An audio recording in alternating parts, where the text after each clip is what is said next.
Okay, in this exercise we are given a function which is 2x minus 1 and an epsilon which is 0.002 in this case, and we're asked to find the largest possible delta such that, and let me write this down, such that if x minus 2 is less than delta, then it will automatically mean that the absolute value of f of x minus 3 should be less than epsilon. So for that particular value which we're going to choose for delta, if we just dump it into the absolute value of x minus 2 less than delta, that this expression, then that expression has to lead to the right hand side expression.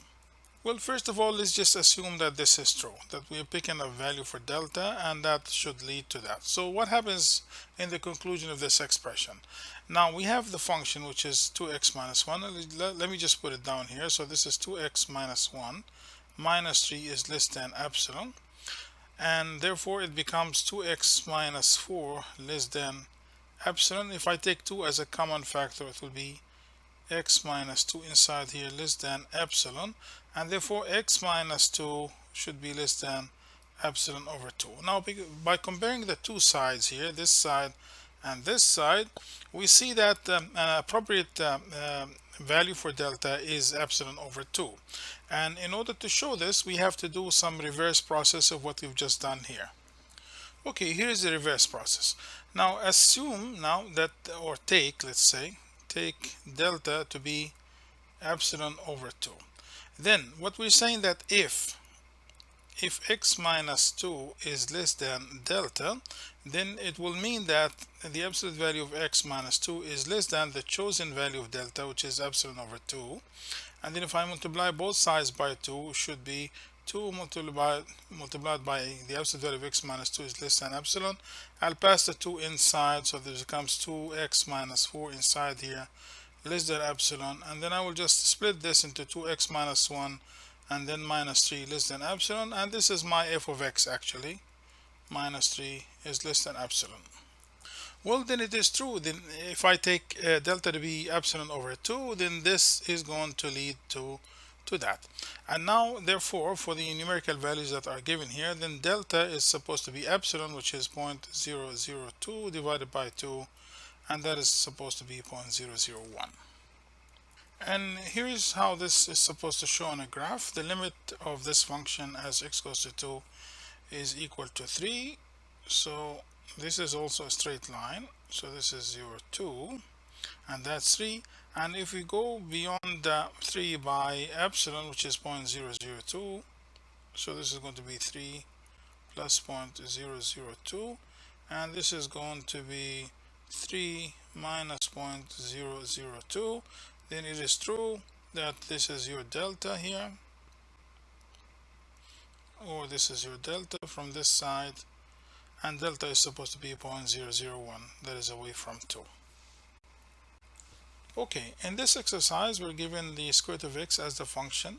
We are asked to find the largest number delta such that if the absolute value of x minus 9 is less than delta, this is along the x-axis, then it will mean that the function itself, which is the square root of x minus its limit, which is 3, is less than epsilon, in this case 0.2.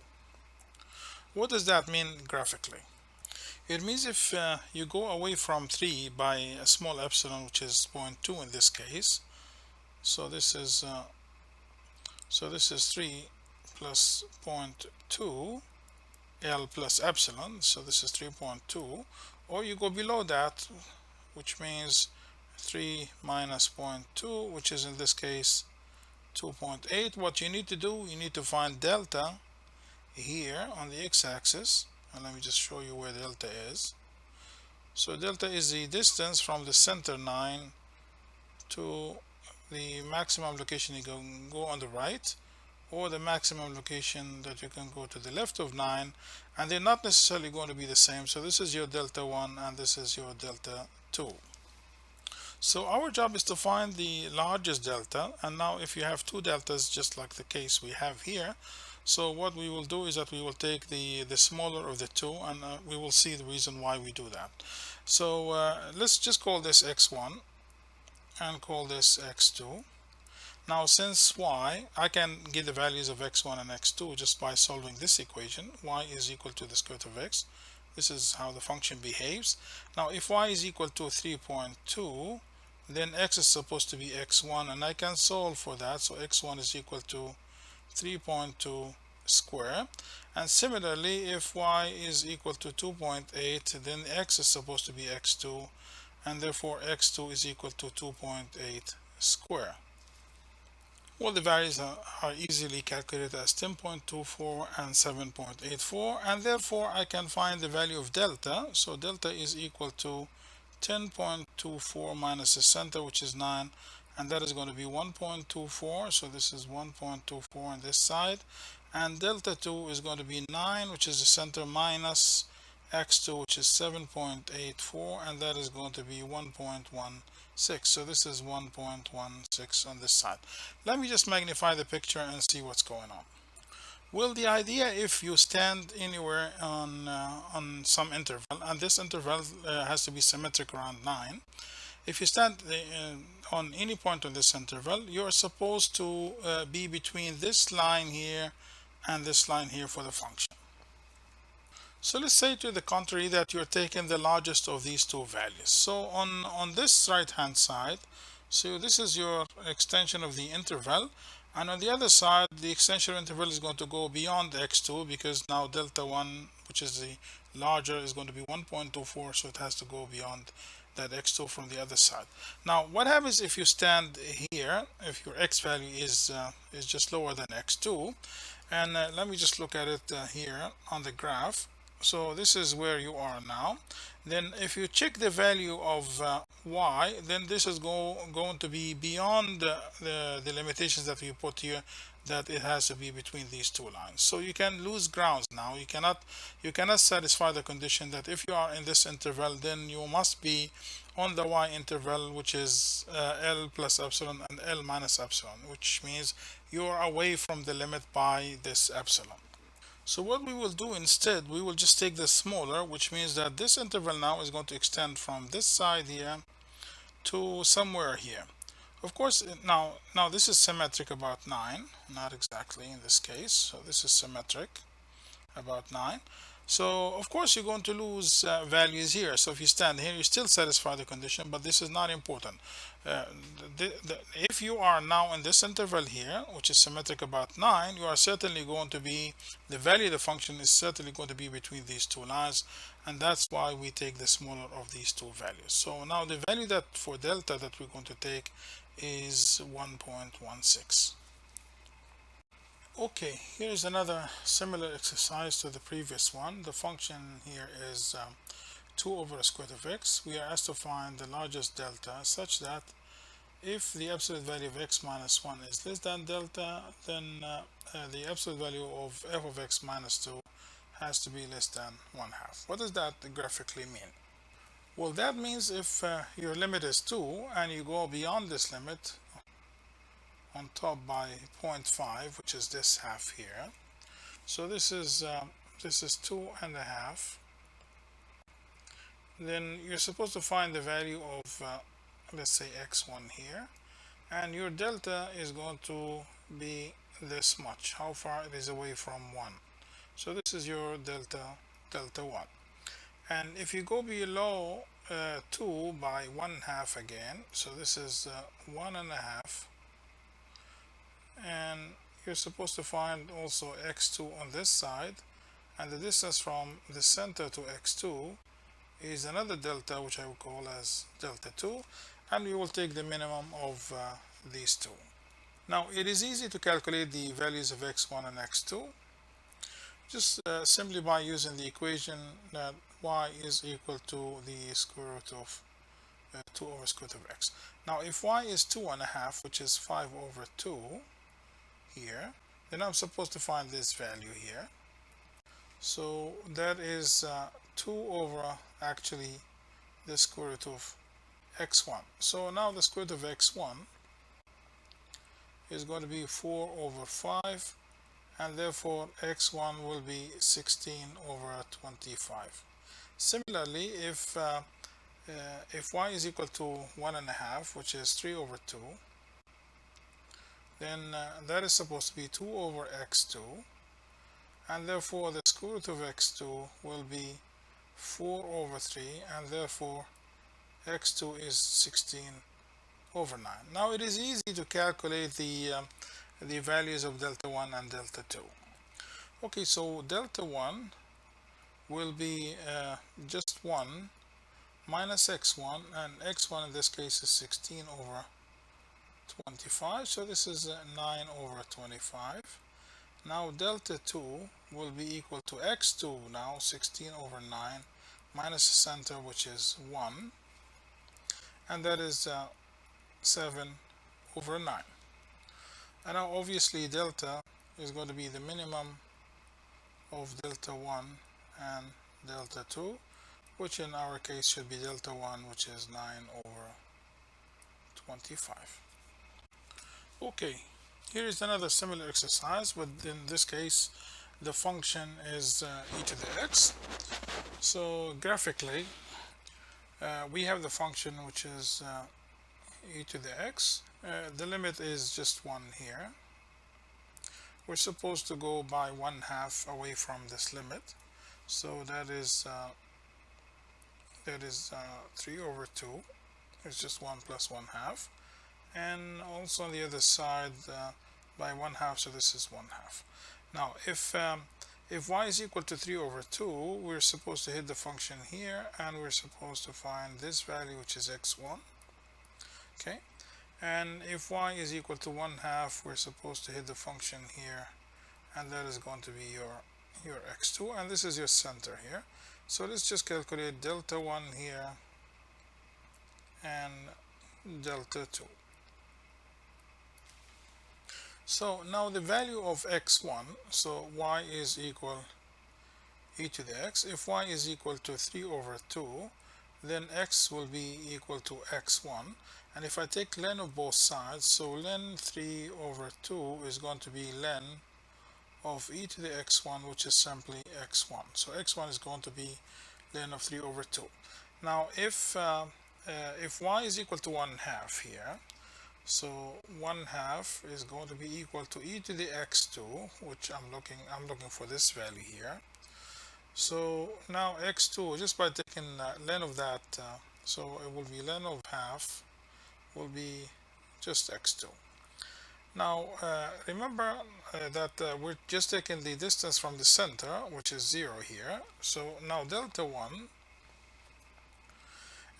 is going to be just x1 minus 0. So x1 is just nothing but 3 over 2 minus 0, so this is len 3 over 2, and delta 2 will be 0 minus x2, and then x2 is len 1/2. Remember that len 1/2 is minus len 2, so that is going to be plus len 2. Now which one is larger? Is obviously len 2, and therefore delta that we're going to consider is the minimum of delta 1 and delta 2, which is len of 3 over 2. Okay, here's a limit problem that needs a proof by using the epsilon delta definition. So we're asked to prove that the limit of the function 17 minus 9x over 2 as x goes to 4 is equal to minus 1. Let's just remind ourselves what the epsilon delta definition is.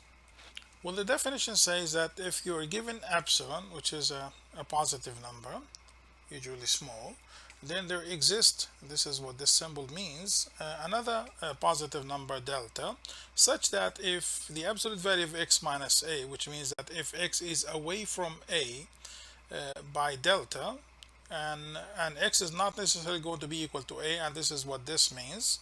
So x, we don't care if x is exactly at a, it's only just a delta away from a, then it will follow immediately that the function is going to be away from its limit, which is L, by the value of epsilon. So there is a trial stage or a guessing stage to the proof, and then the formal proof comes next. In order to guess the value of epsilon, I'm going to split this here, and I will just put the value of the function in here, and the value of the function is 17 minus 9x over 2 minus the limit, and the limit is this number here, which is minus 1. So that's minus minus, that becomes a plus 1, that is lower than epsilon, and I'm trying to match this side with this side.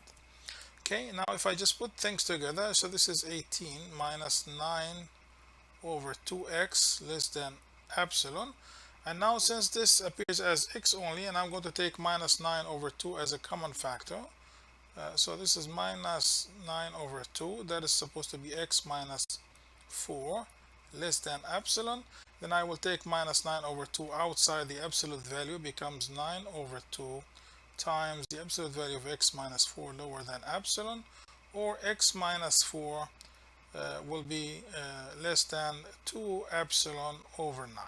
Now just by simply matching the two sides, we see that appropriate choice for delta is 2 epsilon over 9, and I'm going to put it here. So the delta, we will pick delta to be 2 epsilon over 9. Now here comes the formal proof.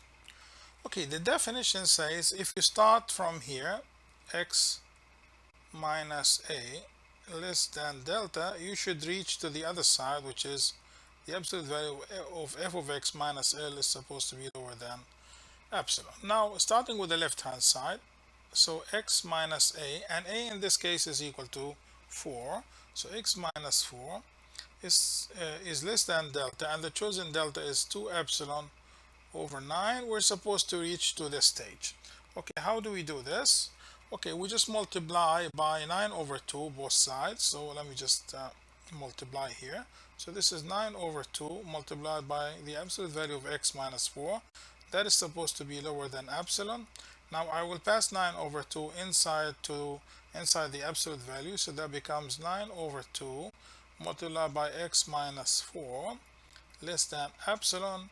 Multiply it out, so you get 9 over 2 x minus 18 is lower than epsilon.